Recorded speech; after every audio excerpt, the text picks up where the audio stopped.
Today on the Matt Walsh Show, we are told that privilege in this country is reserved for white people, especially white males. White male privilege is the thing, right? But I think the real privilege in our modern culture is leftist privilege. That's how you get the privilege, and I want to talk about why and provide the evidence for the existence of leftist privilege. Quite a lot of evidence recently. Also, 5 headlines, including the mob coming to cancel cartoon dogs. Paw Patrol is now in their sights. And Ilhan Omar claims that she is oppressed, despite being one of the most powerful women in the country. She is oppressed by the very system that enabled her to rise so quickly to power and prominence. That's an interesting kind of oppression, isn't it? Plus our daily cancellation and much more. All of that on the way. But first, a word from Ancestry.com. You know, learning about your family ancestry, where you come from, I think is really important. It's very interesting. I'm a fan of reading about history. And reading about your own history is one of the most fundamental and interesting things you can do. Now, you may be familiar with the major events and battles of World War II. So many great stories you can uncover there. And the great thing is that in honor of the 75th anniversary of the end of World War II, Ancestry has just released a U.S. draft card collection from World War II with over 36 million draft cards completed by fighting-age men in the United States across the country during that time, whether they ended up serving or not. There's a great chance that you could find your relatives in this collection. You can uncover their personal details in Ancestry.com's World War II U.S. draft card collection, which shows details like home address, physical description, and much more. It's just a lot of fun. You know, I've done Ancestry.com, and I found it to be a really easy process, a lot quicker than I was expecting, which was nice. And then it's totally fascinating when you get all that information and you see your own family tree sort of unfurl or sprout in front of you. Discover your untold stories and more today. Head to my URL at ancestry.com/Matt to start discovering your story today. That's ancestry.com/Matt. Okay, so over the last several days, protesters have pulled down statues in many cities across the country. A monument to Columbus was torn from its base, set on fire, thrown in a lake in Virginia. A couple days ago, we talked about that yesterday. Another statue of Columbus in Minneapolis was destroyed, despite this statue having been sculpted by an immigrant almost 100 years ago and given as a gift to the Italian-American immigrant community in Minneapolis. They tore that down anyway. Several other Columbus statues have been, as the media so innocuously puts it, removed. Hold on a second. Oh, that's horrifying. There was a spider on my computer. I remain calm, though, for the purpose of the camera. I remain calm in the face of that spider. That is courage and heroism. Anyway, where was I? Yes, statues being torn down. Well, the media says they're removed. That's if you look at the headlines, they're going to say that, you know, protesters removed a statue. No, removing a statue or a monument, that's something that a legitimate authority can do. They can remove it. If it's a mob, if it's a rampaging mob, they're not removing, they're tearing down, toppling, destroying. Okay, one of those descriptions I think is better captures what's actually happening.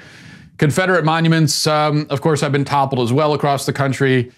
And now the mob has set its eyes on, you know, things like the Washington and Jefferson monuments. The activists are now talking about we got to take those down too, which anybody with a brain saw this coming.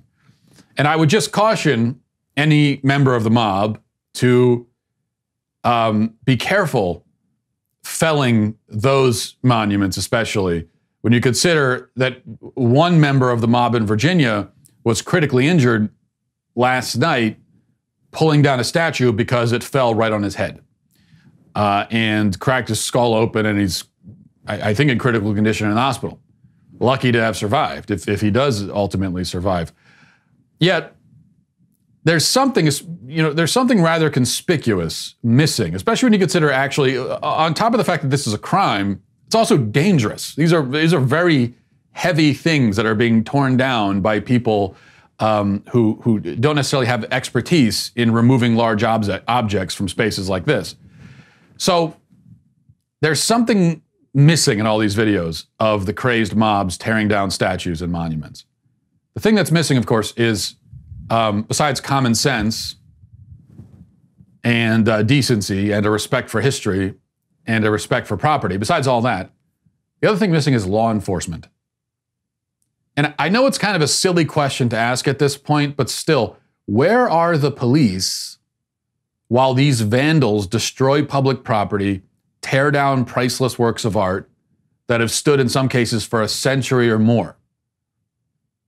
You almost have to remind yourself while watching this that you actually don't have the legal right to do what they're doing. The way that they're able to do it so sort of casually, and it takes time to pull down a monument. It's not just something that a person can do on a whim. You've got to come prepared. You've got to have multiple people. You've got to, it takes time to do. And you watch this and you think, where are the police? I mean, you'd be excused for thinking almost, well, public property, does that mean the public can do whatever it wants with it? The answer is no. In fact, destruction of property worth more than $500 in most states is a felony.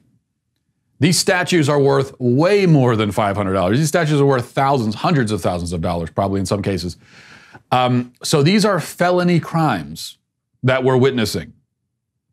They are also, as I said, dangerous crimes, as the man in Virginia convincingly demonstrated. But this has been the theme in recent weeks. The police stand by while leftist radicals do, quite literally, whatever they want. In Seattle now, a group of radicals have seized control of several city blocks and declared it a sovereign state. They've set up checkpoints and barricades. Uniformed police are barred from entry because that's something you can apparently do now. The police, in fact, were nice enough in the city to abandon their precinct at the rioters' behest, which is a repeat of what we witnessed in Minneapolis, where the police abandoned a precinct, except in that case, of course, the precinct was then ransacked and set on fire. Somehow, in a civilized country that was once ruled by law, this has all become a familiar sight. Mobs rampaging through our cities, setting buildings on fire, destroying police cars, destroying public property, destroying private property, throwing bricks, invading government buildings, looting, assaulting, murder. And very little effort is made to stop any of these crimes from happening or to punish any of the people who commit them. Now, there is much discussion, right, about privilege in our culture. In fact, the concept of privilege is one of the things fueling these mobs. They're very upset about privilege. They're upset that they would say that, someone like me has a lot of privilege because privilege is bestowed based on race and gender. And I, as a white man, have the most privilege of all, according to them. Yet the interesting thing is that I'm fairly sure, and I haven't tested this, I admit, but I'm fairly sure that if I drove into town right now and I threw a brick in a window, or I set a retail outlet on fire, or I looted a convenience store, or I invaded a police precinct, or I tried to set up my own autonomous zone, my own sovereign state in the middle of the street, or if I yanked down a statue or a monument because I found it personally displeasing, I would be arrested on the spot with very little fanfare. And if I resisted arrest and I was beaten or even killed by police in the process, even if my death was unjust or the result of excessive force, there would be no CNN headlines about it. No riots in my honor. So it seems to me that the greatest privilege on offer in our culture today is the privilege to be utterly immune from the law. This is the privilege that is exercised by many of the protesters. And though some of them are white males, many of them are not. So it is then obviously a privilege that is not dispensed based on race, but it is dispensed based on ideology. This is leftist privilege. A person with the, quote, correct worldview, especially if he is gathered in a group with other correct thinking people, can do almost anything he wants now. The powers that be will bend over backwards to accommodate him and to meet his demands. This includes permitting crime, as we have seen, but also much else besides. Consider all of the corporations and brands that have been tripping over each other to express their support for the radical left-wing Black Lives Matter organization. And it doesn't always take a mob to get this kind of capitulation from our culture's most powerful forces. HBO's streaming service, as you've heard, took down Gone with the Wind, the classic film, took it down from its platform because one correct-thinking individual wrote an op-ed instructing them to do so. And so they did. This is on the same day that Webster's dictionary edited its definition of racism because a young black woman emailed and said they should. They apparently got one email and said, all right, I'll change the definition if you say so. These are just the most recent examples of leftist privilege. We haven't even discussed the many extravagant concessions that the LGBT lobby has been able to extract, including allowing men access to women's bathrooms, locker rooms, sports teams, while shaming and silencing any women who express discomfort over this invasion of their privacy, any women who have the audacity to say, hey, gee, I'd rather not have a man right here leering at me while I'm getting changed. They're going to be shamed and silenced. The man's going to be allowed access to that. I would call that privilege. And even though it's a male, it's not exactly male privilege, because not any man can do that. It's only the correct thinking man. It's only the man affiliated with the LGBT lobby and the man on the left that is allowed to do that. As a white man, I have not really seen doors open for me or exceptions made for me or advantages given to me just based on my race. It is obvious that in order to obtain these privileges, I have to demonstrate my allegiance to the leftist tribe. I have to have the right, quote unquote, right views. I have to say the right things. I have to hold the right opinions and beliefs. That's how you get the privilege. This is what our culture's most powerful institutions demand. And this is how they grant privilege, which is no surprise because leftists long ago seized control of these institutions, and privilege is simply one of the spoils of victory, and it always has been. If you're on the winning side, you get the privilege. If you're not, you don't. This is the result of decades of the left invading, taking over, seizing control of the most powerful institutions in our culture. What was the right doing during that time? What were conservatives doing? Well, conservatives spent decades, of course, ignoring the leftist takeover of education and pop culture and Hollywood and media, ignoring that and instead focusing on getting Republicans elected to Congress so we could pass tax cuts and, spread democracy in the Middle East. That was conservatism's priorities for decades. That really worked out, didn't it?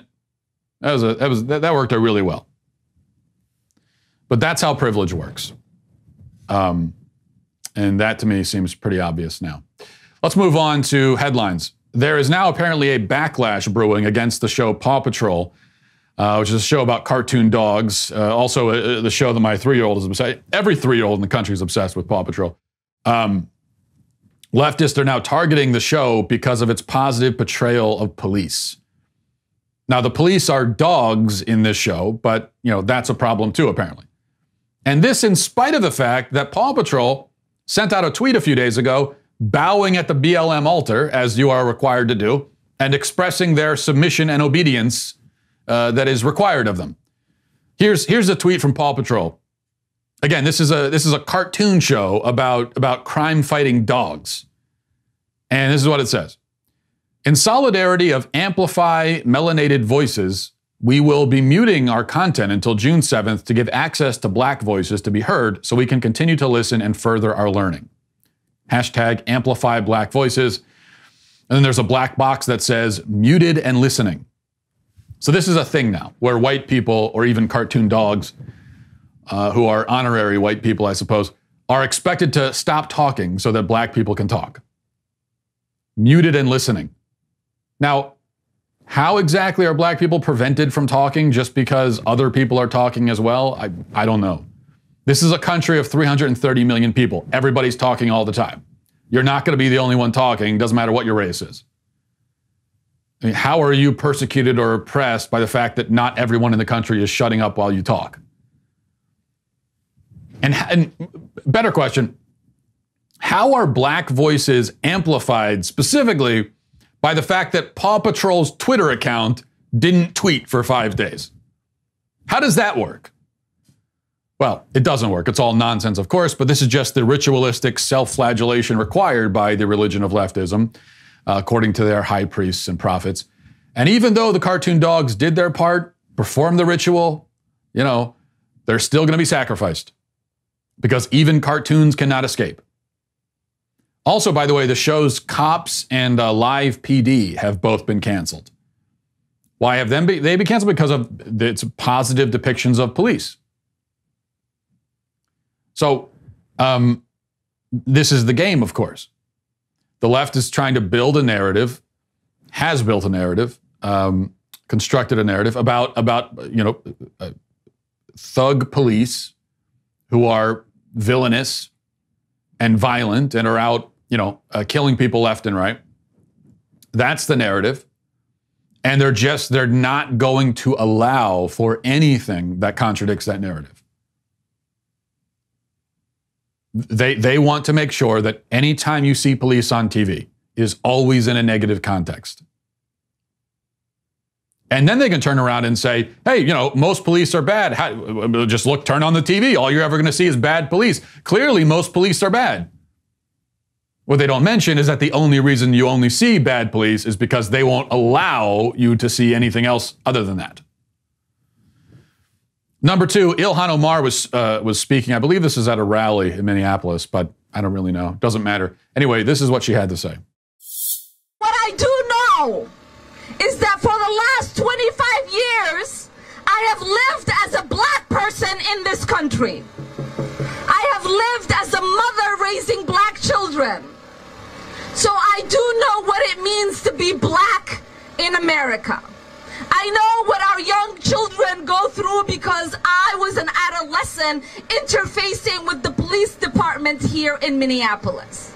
I know my silence will contribute to complacency.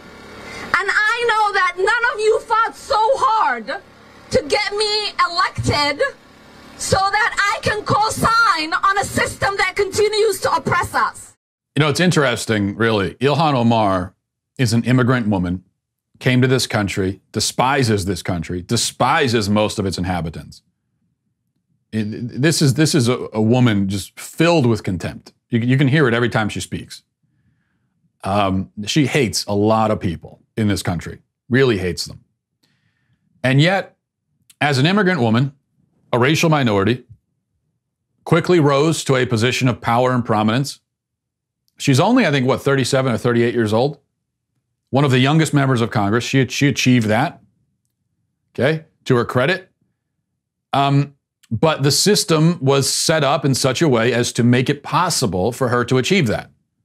And now she turns around and claims to be oppressed by the very system that enabled her to get into this position. It's remarkable. And also, what is the system? What are you talking about? You say the system oppresses. What system? What system are you referring to specifically? Whatever system there is in this country, you as a member of the federal government, and you as a member of the Democrat Party, and you as a leader of the progressive movement, are not only a part of that system, but you are one of the people controlling it. And yet you are oppressed by the system, even as you control the system? It's, again, it's a remarkable claim, remarkable in its stupidity. Ilhan Omar, her story, her life, is proof in itself that America is not systemically racist. Same for Alexandria Ocasio-Cortez, same for Barack Obama. And yet these are the people who disprove systemic racism just by their story, by their existence, are the same ones who are the loudest ones claiming that systemic racism exists. And I know that, I get it. Any time, and I'm sure that what I'm saying right now, this is going to be one of those things that Media Matters polls, and they put it on Twitter. Daily Wire host claims systemic racism doesn't exist because Ilhan Omar was elected. Yeah, you know what? That is sort of what I claim. Yeah, I think that's pretty good evidence. Pretty good evidence. When you've got an immigrant woman who doesn't even like America and yet was able to come here and very quickly find a position of power, pretty good evidence that there isn't systemic racism. Yeah. Barack Obama, black man, becoming the most powerful man in the country for 8 years, became the most powerful man in the country, was voted in again to be the most powerful man in the country, only had to leave because he was term limited. Pretty good evidence. It's that at least is, it's not what you would expect. Let me put it this way. If you didn't know anything about America, right? And maybe you came here from another planet and you landed here and you sat down with a BLM activist or, any leftist activist and you had them describe America to you. And you kept that in mind, and then you went out and actually looked at what's really happening in America, it would not be at all what you expected. Based on what they tell you, you would not expect to go to the capital of this country and find people like Ilhan Omar running things. You would not expect that the person who ran the country, the most powerful man in the country for 8 years, who just left office a few years ago, was a black man. You would not expect that. It's not something that would be predicted by the theory of systemic racism, and yeah, so that is pretty good evidence, I think. And if it doesn't, listen, if the ability of someone like Alexandria Ocasio-Cortez or Ilhan Omar to very easily and quickly become very powerful people in the government and culturally, both of those things. If that is not at least evidence against systemic racism, what would be evidence against it? And we know this is an unfalsifiable claim. The people who make the claim, it is unfalsifiable. There is nothing, there is no evidence that you could ever present, ever, that they would consider evidence against their claim. And unfalsifiable claims are illegitimate, always. If it cannot be falsified, if there is nothing that could ever falsify it, it is not legitimate. Number 3, as mentioned previously, Gone with the Wind was banned by HBO Max, but it is now the top-selling movie on Amazon. And this is often what happens, the Streisand effect and all of that, which is great, And I see some people celebrating this, some conservatives saying, yeah, you see, the people aren't on board with this. You get rid of Gone with the Wind, they're going to go and throw their support behind it. And yeah, I appreciate that. I think that's a good sign. But when you hear this as, speaking of evidence of things, I mean, this is supposed to be evidence of the silent majority and the silent conservative majority who they're not on board with all of this. I don't know if the silent majority exists or not, but if it does, I mean, shame on us. If we are still in the majority in this country, and yet we're allowing all of this to happen, then that's even more shameful on our part, I would say. Number 4, Natalie Portman has come out in favor of defunding the police. Very brave stuff, extremely heroic. Here's what she said on Instagram. She said, when I first heard hashtag defund the police, I have to admit my first reaction was fear. My whole life, police have made me feel safe. But that's exactly the center of my white privilege. The police make me, as a white woman, feel safe, while my black friends, family, and neighbors feel the opposite. Police make them feel terror, and for good reason. Police are the 6th leading cause of death of black men in this country. These are not isolated incidents. They are patterns and part of the system of over-policing of black Americans. Reforms have not worked. Minneapolis, where George Floyd was murdered, is one of the most progressive police forces in the country, having undergone extensive anti-bias training. I've gotten to the age in my life where if my gut feels uncomfortable, I take the situation as wrong. But this concept initially made me uncomfortable because I was wrong. Because the system that makes me feel uncomfortable is wrong. Okay, because the system that makes me feel comfortable is wrong. Okay, she's saying, if I felt comfortable with it as a white person, then I would know that it's wrong. Here's what she's saying, that I know my gut instinct is wrong because I'm white. My God. Have some self-respect. Get a hold of yourself. What the hell is wrong with you people? Well, I know because I'm white, I can't trust anything I think. I am just scum. I am dirt. Whatever I think must be wrong. Of course, much of what she said here is completely wrong. She says that police are the 6th leading cause of death for black men in this country. That's false. Not true. Here are the top 6 leading causes of death for black men in this country, according to the CDC. Heart disease, cancer, unintentional injury, homicide, stroke, and diabetes. Police are not on the list. So that is simply false. Totally false. She says these are not isolated incidents. They are. George Floyd is an isolated incident. There were 9 unarmed black men killed by police last year.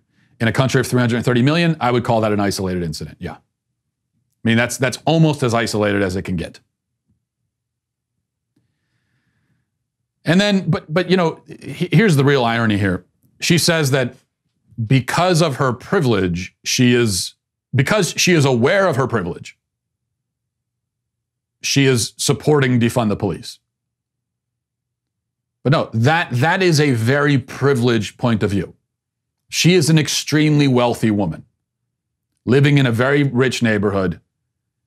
I'm assuming a gated community. She can afford personal security. I guarantee she has personal security when she goes out and about. So she's not going to be affected by this. You want to talk about privilege? You as a rich person who can afford around-the-clock 24-hour personal security, very few people can afford that. You can. So you as a rich person saying, yeah, let's defund the police. Let's take the police out of these poor communities. So that mothers and families are going to have nobody to call in the event of them being victims of crime. You want to talk about privileged? That's the privileged perspective. If you want to defy your privilege or take a position contrary to your privilege, then you would say that, hey, listen, even though I'm rich and I can afford personal security, I know most people can't. And so that's why I support the police, because by and large, in the vast majority of cases, they are protecting people, black, white, or otherwise. And I think that poor people in these communities deserve to be protected. They deserve to have law enforcement. They shouldn't be, I don't want to see these communities burned to the ground and in the grips of chaos and anarchy. I don't want to see it. Even though it doesn't affect me, because I'm rich, I don't want to see it. So if you really cared about seeing past your privilege, that would be the position you would take.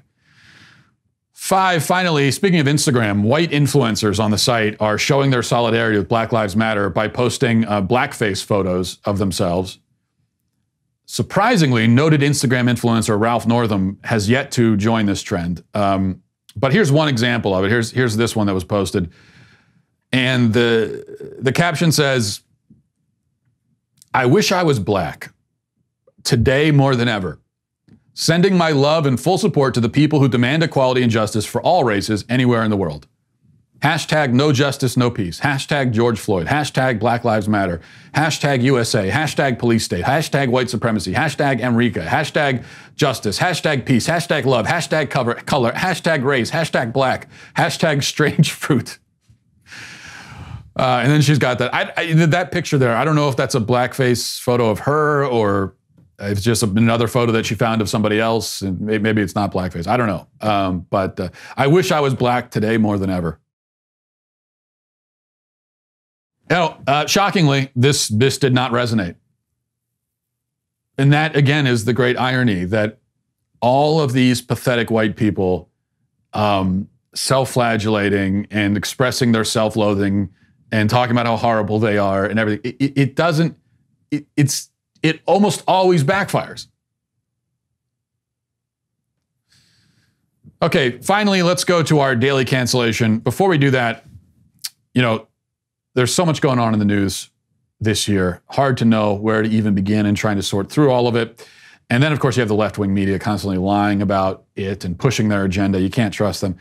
I mean, speaking of that, the radicals the insurrectionists in Seattle that have set up their own sovereign state in the middle of a city, taken over city blocks. This is basically not being reported by the mainstream media. There's very little about it. Now, compare that to what happened when you had some armed militiamen, right-wingers, in, where was it, in Oregon? A few years ago, they took over some uninhabited plot of land in the middle of nowhere. Nobody was around. The media freaked out. The left freaked out. And now you've got insurrectionists in the middle of a city taking it over, and there's nothing. So that's just an example of left-wing bias, and it's why you can't expect to get the real story from the left-wing media. You have to go outside the narrative and get the facts. So if you're a political junkie set on getting both sides of the story, get a reader's pass today from dailywire.com. You'll get access to exclusive op-eds from us, your podcast hosts, as well as guest writers, in-depth analysis from our Daily Wire reporters on top of our regular breaking news. A lot of really interesting stuff. This membership tier is already a bargain at $3 a month, but if you join today and get your first month, you'll get that for 99 cents. You also get access to our mobile app and receive push notifications for breaking news and special content, as well as you can join the community of Daily Wire members who are actively commenting and discussing our content with each other. That's mobile ad-free access to all of our Daily Wire news, exclusive op-eds, and more on our mobile app, all for the low price of $1. Best of all, your dollars are getting you the news you need without the leftist spin. So head over to dailywire.com/subscribe and join today. Speaking of other podcast hosts, I also wanted to mention that Michael Knowles is going to be on with Steven Crowder tonight. So make sure you tune in, Louder with Crowder, to watch that. Now, finally, with our daily cancellation today, this is going to be just a quick one. I'm going to be canceling the Democratic Party. Now, it may seem a little obvious for me to be canceling the Democrats. That's, after all I ever do on this show, basically every single day. But this is different. I'm canceling them in the spirit of today, the spirit of this moment in our culture. As mobs are going around tearing down statues and monuments that they perceive to be monuments to racism, relics of our racist past, well, then they should join me. On that note, they should join me in canceling the Democrat Party, because there is no greater relic or more powerful relic or monument to our racist past than the Democrat Party itself. Now, I know that this is a point that is very often made, which is why I don't need to dwell on it, but I do feel like it should be made again in a situation like this. This is kind of at least among Democrats, it's the elephant in the room. As we're going around tearing down Confederate monuments, and Democrats are cheering it on, Democrats are the ones doing it. Well, we should mention that all of those Confederates were all Democrats. And Nancy Pelosi, I think yesterday, came out and said all the Confederate soldier monuments in D.C. need to come down. She wants to see those taken down immediately. Okay, well, you've been in office for, I think, approximately 650 years. You've been in office for 650 years. Or thereabouts. Close enough. A long time. And you're just now getting offended over these monuments? You had all that time to be offended and to say, let's take them down. And just now you're getting offended. Right. So it's all performative and fake anyway, but as we know. But even still, the Democrat Party is the party of racism. It's the party of Jim Crow. It's the party of segregationism. It's the party that opposed equal rights. All that's a fact.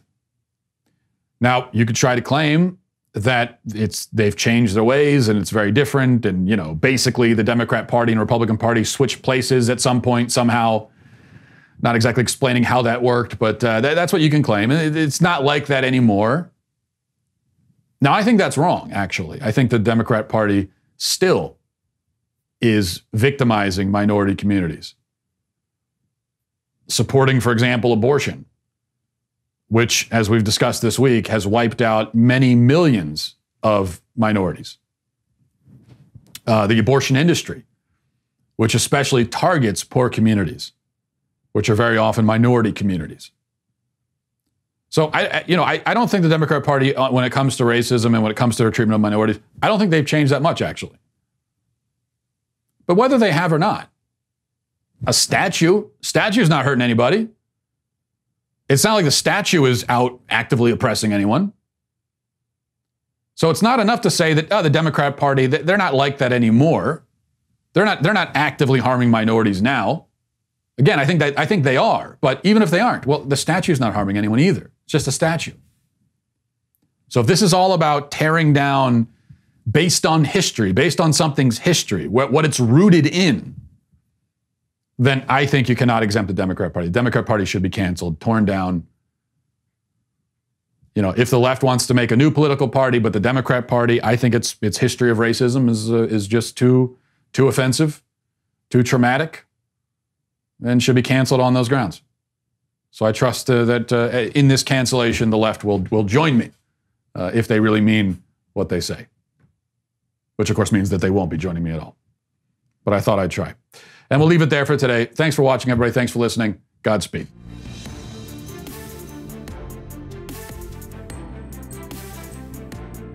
The Matt Walsh Show is produced by Sean Hampton, executive producer Jeremy Boring. Our supervising producers are Mathis Glover and Robert Sterling. Our technical producer is Austin Stevens, edited by Danny D'Amico, and our audio is mixed by Robin Fenderson. The Matt Walsh Show is a Daily Wire production, copyright Daily Wire 2020. Hey everybody, it's Andrew Klavan, host of The Andrew Klavan Show. Some people are depressed because the American Republic is collapsing, the end of days is approaching, and the moon has turned to blood. But on The Andrew Klavan Show, that's where the fun just gets started. So come on over to The Andrew Klavan Show and laugh your way through the apocalypse with me, Andrew Klavan.